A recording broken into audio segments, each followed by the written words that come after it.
and gentlemen, we are live from TwitchCon for the Fall Skirmish Series Grand Finals. What a weekend we have ahead. Fortnite, you see it there. It's one of the biggest things here this weekend at TwitchCon. I'm live for my first ever TwitchCon event. Ben, you said this is your second? My second time around, yeah, Jack. And so far it is already, I mean, look, you can see on your screen how ridiculous the Fortnite setup is here at TwitchCon in San Jose. And this is the first, I believe, for a lot of the players, too. Absolutely. And we've got a ton of them here today, man. The talent here, obviously incredible. A look at the massive, massive Fortnite booth. But, folks, welcome to the show. A great weekend we have ahead. Action today, tomorrow, and Sunday. $1 million+ on the line. You've got the Stream Invitational as well. Myself, Courage, joined by Dr. Lupo. Ben, it's good to be back again together, and we're going to have some fun this weekend. It feels right. Well, it feels right, Jack. Especially here, we have, like you said, $1 million+ on the line. Yeah. We have the previous 5 weeks of the Fall Skirmish were played from the comfort of these players' own homes, but now we're here in San Jose. Yep. We have talent like you would not believe, and the excitement is, I can feel it, dude. I just want to see gameplay already. I'm ready to go, man. For sure. So much money on the line throughout the Fall Skirmish Series, you know, pushing towards $10 million across these weeks. And now to finally be here, it is absolutely great. We've got a packed schedule for everyone at home. Let's catch you up to speed, filling you guys in on all the necessary info you need. Just roll it. Just start rolling it. Let's take a look at what's next. The format. Some changes and some awesome news. A lot of focus on the eliminations. Oh, yeah. We've seen formats similar to this in the past, but on your screen right now, Stage 1 of the Heats, the 12 duo teams with the most points at the end of 4 matches, they advance to Stage 2, the Grand Finals on Sunday. Now, 7+ eliminations will get you 3 points. 5 to 6 eliminations is 2 points. 3 to 4 is 1 point. But if you fall short of that, too bad, no points for you. But there is a big bonus you saw there at the bottom. The big bonus is everything. 7+ elimination. Every elimination over 7, another point, another point. You can rack stuff up if you have a great game. Here again, the second page of the format here. You mentioned at the bottom, the wild card. 2 wild card duos will advance to the Grand Finals. Absolutely nuts. Hey, you're in 13th, you fall just short, you still have a chance. If you play one of these heats, you might get chosen as that wildcard duo. That's absolutely terrifying, which for some of these players, because that means you don't even think about that as a possibility to advance. You just want to push for placement, push for eliminations. And you see here the prize breakdown this weekend: $400,000 for first place and 640 points towards the clubs, right? The clubs keep on going. Awesome, awesome to see. 400 grand, life-changing amount of money. Plus, all the way down to 50th place is still $10,000 and 20 points for the club. You make it on in. You make it to Sunday's Grand Finals, you're automatically $5,000 richer. It's similar to the previous ones too, so it doesn't, you know, the feeling doesn't change from competition to competition. Yep. Which I think gives competitive players an opportunity to really dig in. But Jack, it's time for game 1. It's time for game 1, brother. Let's get into it, baby. These stacked lobbies, they're all good to go. We are live from TwitchCon. Game 1, Heat 1. Who will rise to the occasion and potentially have their lives changed this weekend with an incredible placing? Again, life-changing amount of money on the line with the amount of the hundreds and hundreds of thousands of viewers online that'll tune in throughout the weekend. The recognition you can get. We talked about Morgas from back at PAX. Comes in a no-name now. Obviously, widely respected, one of the winningest players in Fortnite history in regards to prize money. But here we go. I'll look at everyone dropping on in. And again, this weekend, players playing on both mouse and keyboards. Some elected to go with, you know, controllers, which we'll talk about. Some big names out there, both, you know, Xbox and PS4 represented. Now, we've seen in the past, regardless of what play setup they're utilizing, it has not really diminished the performance. Nick Merckx and Aiden at PAX West put on an excellent show, both controller players. Yep. Now, out here, this little set of buildings, this is a pretty common drop for Tfue and Cloak. Oh, yeah. A ton of loot concentrated in one area, not often contested. I think most likely because players understand Tfue is going to be here every single time. This is his go-to spot, and I wouldn't want to contest it either. And what's funny is, you know, Tfue is going to be rocking that no skin setup. That's just how he is. So you almost are certain if you land at this area on the map. You saw both these players, no shields, not the case for Tfue and Cloakzy, as they should have a health advantage. You notice too, the bottom of your screen.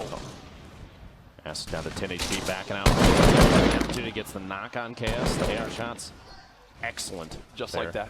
Capitalizing, I mean, this is their drop zone, which is why Cookie, I think, is taking the opportunity to push over a little bit to the left. They're focusing on just one player because Novi is up there now pushing in towards the tennis courts, but they're so distant from each other that if one knockdown happens, you can almost guarantee that's going to be elimination. And again, you can see how scrappy the loot is at the start of these games. Still 92 players remaining as well. Noobtra, the big 60 tag, and that should be the note to just go for Novi as they're going to begin to push on forward. You see immediately the opposing player, that's Cookie Monster, has to fall back and try to protect Vic Vicious as she's just stuck down in the box. Cookie Monster now surrounded. Vic Vicious, one shot as well. Tough spot to be there. The kind of the split turned into an opportunity to take advantage of that low HP situation. Like you said, as soon as the 60 tag came out, teammate called it out. Now it's time to push because you know that is almost a guaranteed knockdown. 100%. And now with the first zone beginning to close, it's all so low. The FPS is left. So now Kayun might be able to just run out unscathed. It looks like he has actually no idea. To gatekeep right now. Oh, this is brilliant. This is brilliant. Hello, Fred. There's the shots. Only connects twice. There's still a chance here for Kayun. That's a huge tag for 46 damage. The zone now there as well. It's only ticking for one. Look at the material count, though, Lupo. Down to just 27 metal, 14 brick, a well-placed floor, 12 HP. The elimination. The FPS will live to see another day. Closer towards retail row for now, and here's our scoreboard. So Noobtra and Novi, the only team thus far with 3 eliminations between the two of them, which is 1 point. So they're in an excellent position right now. Both carrying at least a bit of shield. Maybe not at the state where they feel comfortable taking an engagement. Not looking like Cloak and Tfue. 2 eliminations there, full health, full shield, just on the spot. Each game, it winds up $10,000 on the line between these zones. You also wind up having a situation where if it's tied with eliminations, or if nobody gets an elim, then the money carries on to the next game and then doubles. So the next game it could be 20,000. Exactly, and it could keep going. If it happens again, then 30,000. Yes. Each game that the Mega Raid bonus is not obtained, it rolls over to the next game. And it looks like we've already had an elimination come on in here as Megan and Mitro just gonna try to heal on up. Because being able to edit peak was removed quite a while ago. You see there the gray squares taking up all the vision that you would normally have. Instead, they can kind of just do a quick reset. The shots trading back and forth there. Giganza looks like he's knocked down because Villix has to take an opportunity here. Sneak some shots. He's trying to edit his way out, but couldn't quite get it. Kevlar and Blue Hawk. Jeez. Securing. Look at it's just apparently it's like chug jugs just everywhere that are on the ground. I got minis on me. You hear that? Minis on me. Chug jug. I'm popping all these. Chug jugs they're a double-edged sword because late game this rotation is going to be rough already. Frankie getting tagged on up. Johan just behind. Here comes the zone. The storm now closing. This is tough. Only 170 brick left for God. And there you go. The glide comes on in. 1 minute left on the Mega Raid bonus. Looks like he's going to swoop directly in on a team that almost had no idea that he was there, but gets caught off guard by a quick 180 shotgun. Quick couple limbs in. You see the fist bump coming on out. Icy and Okrit are there as well. The storm closing. Still, we had 66 players, now down to 59 with this one zone, and this is where the game begins to collapse quite quickly. Icy trying to move on through. You see Okrit getting tagged from up top. He's trying to build himself roofs. I believe this is still Tfue and Cloakzy. The stinks, absolutely great to force your opponent out of position. As again, they're inching on in. Now they're going to begin to build their 1x1s, claim their territory. That's a great use of the pyramid to block the opposing player's build that was just below. He doesn't want the player to be able to edit out that floor, so they pyramid above it to give that extra bit of protection. Ooh. Can do with this weapon. Just barely misses that shot. Now the Make It Rain bonus area did just end. We'll have updates for you guys at the end of the game of who winds up taking that home, or if someone winds up taking it home. Yes, that is very key. If 2 teams tied on elimination count there, it's going to roll over to the next game. Tfue gets a shot there on Flowers, gets the elimination. Absolutely 3 for this squad. That should be a point now for Tfue and Cloakzy. They are on the board. Remember, Cloak got those first 2 eliminations. It's now, I believe, it's almost time for them to go. Now that heavy sniper is more than just a utility for getting eliminations at range. You'll see if we get to the late game and Tfue is built up directly next to someone, they'll use it as a breaching tool too, because it will one-shot any surface that a player builds up. Now, There's that cloak. Tfue and Cloakzy can go for the deploy on the glider there, try and get immediate height advantage of the team underneath. These guys are, they always, I feel like, have a top-down view of everybody. Oh, but big this shots time, on Tfue. he just got rocked right there. Gonna go ahead and pop these minis and the slurp. In the past, a lot they could just, Tfue and Cloakzy, if they feel like they're going to get shot down, maybe somebody's going to get the height advantage on them, they could just jump off and glide away. Yep. This is that high ground. Actually, Tfue and Cloakzy are split. They have, Crit is stacked between them in the tower that they're in. I'm assuming Crit's teammate is down below at the very bottom. But see, Cloak still has a rift to go, so I'm wondering if they use the rift to go right now to get, you know, easy rotations. It looks like they're going to try to farm a limbs right here. Some great tags, players beginning to glide. Everyone now soaring through the air as it's an all-out race for this next zone. Waiting, dropping down right at the perfect time. Now Cloakzy on the ground, looks to try to claim one area as his own. This is where the lobbies begin to drop quick. Take a look at that player number on the right side of your screen. Still 30 seconds on this rotation. Nice now down, Ashton now down. You see Bartonologist has been eliminated. The lobby beginning to drop like flies as everyone has begun an all-out assault, Lupo, and this is honestly how you expect it to go. Now the zone, the travel distance in the zone was so far that no one had an opportunity to drop straight into the next safe zone and build up.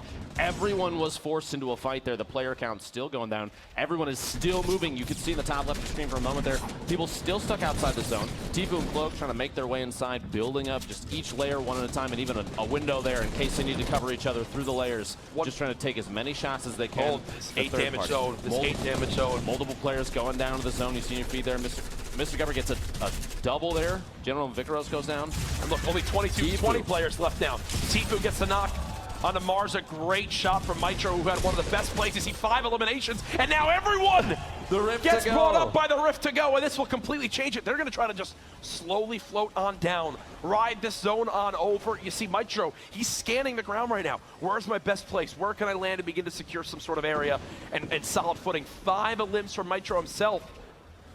The only risk right now with a slow drop is if players down there secure a little box for themselves and look up, they can take shots on a lot of these players that are just floating in. Cloak and Tfue landing on top of each other. And that's that beautiful communication. Think of that call out, right? Like, look at all the little builds there are. They know exactly which box they want to land on in. 16 players left. We're now moving towards when the bonus points come in for those top placings. Remember, 4th and 5th place, you get a point. 2nd or 3rd, you get 2 points. First, the victory royale, 3 points. Everyone has that on their mind. 12 players remaining. Cloakzy now knocked. Tfue with a quick shot of a heavy will look for the elimination himself. Will he be able to save Cloak? I just don't believe so with this zone moving on in. It's all down to Tfue. He's building on up. 7 players left. I believe he has the high ground for the moment. And it just seems like, Lupo, he is always in these positions. This is a position we've seen him in so many times in the past through 4 left. Fall Skirmish, Summer Skirmish.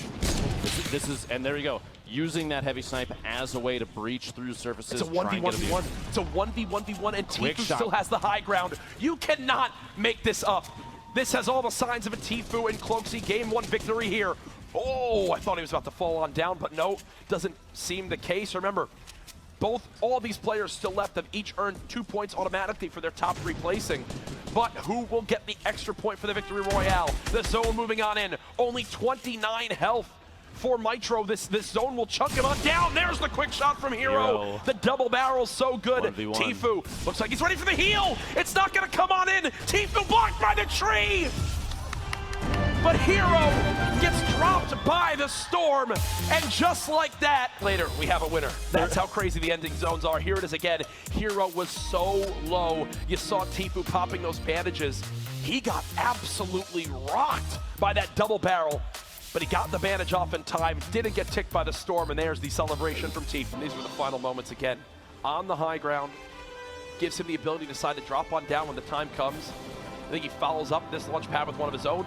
So well done. The timing of that, he knows now, hey, I automatically got the high ground if I wait.